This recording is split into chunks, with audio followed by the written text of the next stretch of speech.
Okay, Coach Freed. First off, you gonna eat that sandwich? Yes. You see you walking around with the sandwich? Yes, and I've been holding that. You got like a couple bites out of it. It's a sandwich made by my friend of mine who actually took the time to cut the crust off and everything. No, I didn't cut the crust off. But to make the sandwich for me and put it in his cooler during the day and bring it all the way down here. That's awesome. Okay, that's it. Let's talk about training. Okay, let's talk about training kids because that's what you're doing for a living now. Right. You talked about being a lawyer. Why you left the legal practice? Yeah. Crazy story. I didn't leave the day that thing happened, but you know, some guy tried to run you down. It really got to my conscience, you know. Some guy tried to run you down. No, it tried to run me. He was just so drunk he didn't see me. Yeah. Wow. And that's what the guys you were defending.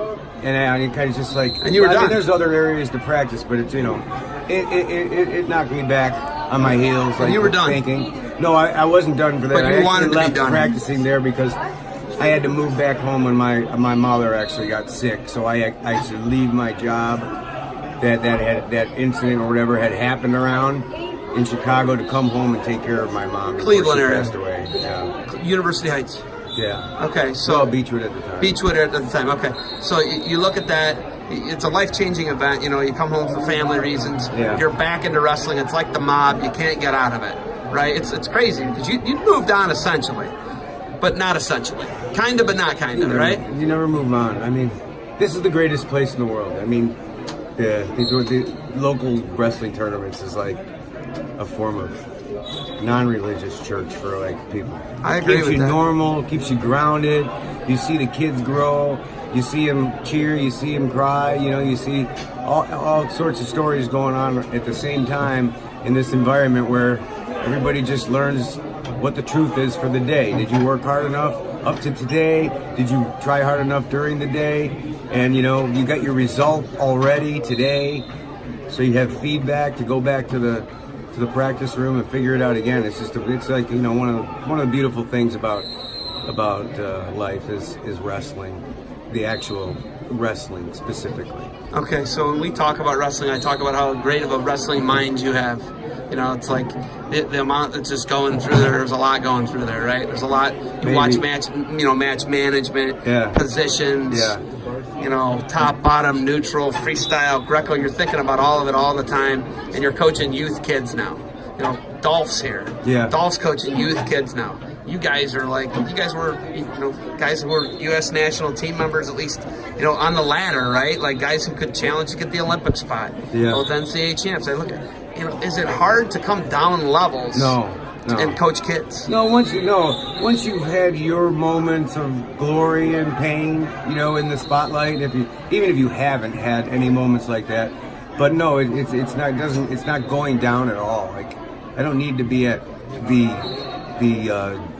great. I can't think of it. You're Regan right now. I don't need it. Well, yeah, that'd be nice, but I don't need to be at like some big glorious tournament where the whole country's going to watch me. I mean, you've done it. It's you know what it is. It's rewarding. It's a great thing, but you got to be able to chuck it away because it's going to happen. You're going to have that moment a couple of times in your life, maybe half a dozen if you're lucky or more. You know. Okay. You know, a moment of glory, and then come down here and I mean, I just love it. I mean, I personally, I don't have kids of my own yet. You know, I haven't gotten married. Don't have kids yet. But this is like, you know, keeps me topped off as far as like seeing where the kids are and telling my friends' kids and stuff like that. But otherwise, I probably wouldn't hardly see anybody if I didn't come to the wrestling tournaments. Okay, so one of the greatest college rivalries, in my opinion, is you and Tom Brands. Yeah. How many times did you and Tom wrestle in college? In college, 7. 7 times. What's your total record against him? With college and everything. 3-7. You're 3-7 against Tom. But I don't think a lot of people pin Tom Brands. No. Right? You've pinned Tom Brands. Yeah. But when you look at that, and now that those guys are icons in the sport, right? Are you still like cowboy pride, just like Iowa? How does that play out? And do you ever see those guys? I see them. Yeah, I have so many. It's even though the Iowa and Oklahoma State's kind of like during our time, especially, it was kind of like the 1 and 2, you know, opposites. You know, we were each other's enemies. It's a small community, and I mean, as far as I'm concerned, like if I hadn't gone to Oklahoma State, I would have probably went and been teammates with the same guys that I ended up competing with. brands and other people included. So I look at it just like they're just good guys that trained at a different place. That I don't know. It's crazy to think about it, though, right? No, I don't know. Like, I think that there's no competition between the grown-ups, the real grown-ups that are over it. When where you're just here to help other people get better. And it was a great rivalry. Can we agree on that? Yeah, it was a great rivalry. And I have absolute more respect for him than people can think. They think that we're like enemies or something, but it's not like that at all. When he was wrestling, his Olympic gold medal match, I would probably want everybody.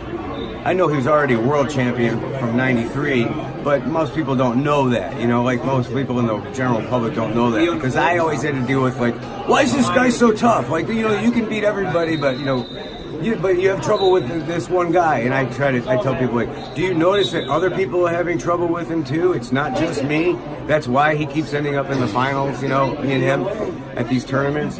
And so I kind of lost my train of thought, but when he wrestled his 96 gold medal match, I mean, I was on my couch here and just like rising up off the couch, as a fan for him to win. I wanted him to win, not just for the country, definitely for the country, for himself.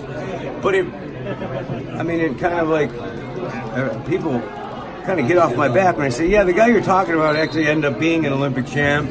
So like, but he was your obstacle. He was like he was a lot of guys' obstacles, right? He was. He was everybody's. Whoever's the gold medalist is everybody else's obstacle. That's true, right? And okay, so just one quick thing. I know that there's some crossover. There's some crossover. Ray Brinzer. In talking to you, I get a lot of Ray Brinzer vibe from you. Oh God. Okay. Really, yeah. So hold on. Yeah. Hold on. He's a crossover. He's at Oklahoma State. Yeah. Then, and it was your era. Yeah. Do you know that guy? I know Ray. Yeah, I met Ray when I was 16 on the junior world team. So you guys are two crazy smart guys. I don't know. Yeah, we know each other. But like, I get the same vibe I get from Ray when I talk to Ray when I talk to you. Yeah, we were good friends actually. Yeah. Oh, you were? Yeah, we got along really well. Yeah. I like Ray. Ray's a good dude. I haven't talked to him in a long time, but I think he's in New York City. He was. I loved Ray. I didn't want him to leave, but he. I love that guy. I was glad he was at Oklahoma State when he was there for a couple of years. Why do we have such eccentric people in wrestling? You being one of them. I don't think we do. You're an eccentric guy. You're a smart guy. I don't think I'm eccentric. And Ray Brinzer's like, that's not that eccentric. I mean, like, we have really straight-laced, like just soldier-type people in wrestling. Got a lot of that. Yeah, you know what I mean? And that's the kind of people that I gravitated towards. My dad was in the Army and... Really? Yeah. Okay.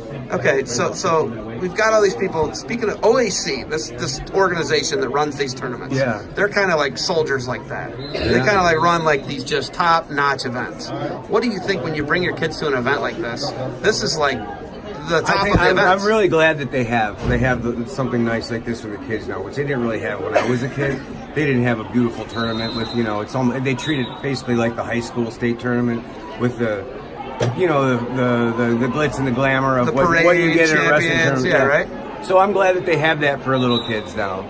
And I didn't get to have it. We used to have to go to Pennsylvania to wrestle in their state tournament. So that's what I did. Yeah, I went to Pennsylvania for 6th, 7th, and 8th grade to wrestle in their middle school state tournament. Okay, last thing, and I gotta let you go coach kids. Okay, I almost cheated you out of a match. No, last thing. Where are the Miller boys? Where are they going to be training underneath Alan Freed at? Where are they? How do I get my sons involved? Oh, you have sons? And I have 2 sons. How do they get involved with Alan Freed training? I mean, I'm from Oak Harbor. We're probably not going to do the Oak Harbor thing. Well, how are you available to coach? I will be holding camps. My finishing, leg attack finishing, I call it finishing school camps in April and October this summer down at the farm in Marion, Ohio. And those April 12th, 13th, 14th, you can check that out on freedwrestling.com. You could also check sunsetsportscamp.com and those 2 places.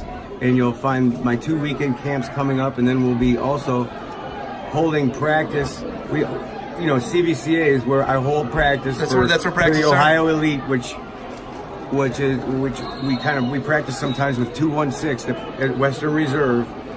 Maybe I should make this a little more clear. What should I say? CVCA. CVCA. You'll be able to find me at CVCA. CVCA, Monday, right across from Walsh. Monday, Wednesday, Thursday, and then on Friday night we have the Friday Night Live Brawl, where we go about 2 hours. I teach for about 35 minutes after the warm-up, and we wrestle live for about an hour and 20 minutes on Friday. And we had about 45 kids there last week. So nice. That's where the Miller boys can find it. They can come to CVCA, Wyoga Lake Road, Cuyahoga Falls, Ohio. That's where we can be. And then my camps, freewrestling.com. I might even be at those. Okay. I might even be at those. We might they're weekend camps, and they're a lot of fun, and you'll learn a lot.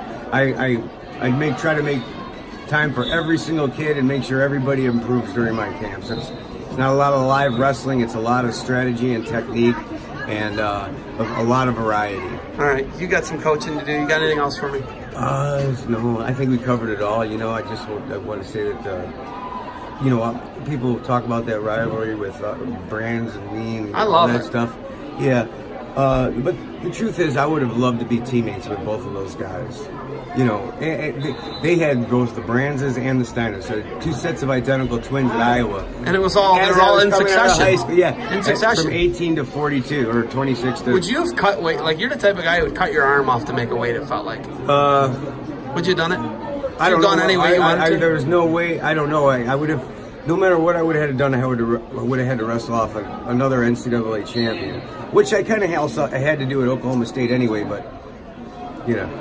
I had to wrestle off the guy who was 3rd in the country when I was a freshman, who was a freshman who was 3rd in the country, but it didn't work out that way, and us being teammates. But I'm jealous that they had each other as twin brothers all that time, because I had a brother too, but he was older and he wasn't a twin, and they just to have a drill partner to be that obsessed with wrestling and just built-in drill partner. Built-in drill partner. That's just your mirror image that you can hate and love. And I believe that was their edge, and they exploited that edge, and that's where they get my respect. All right, you got coaching to do. Thanks for the time. I appreciate it, Alan. All right.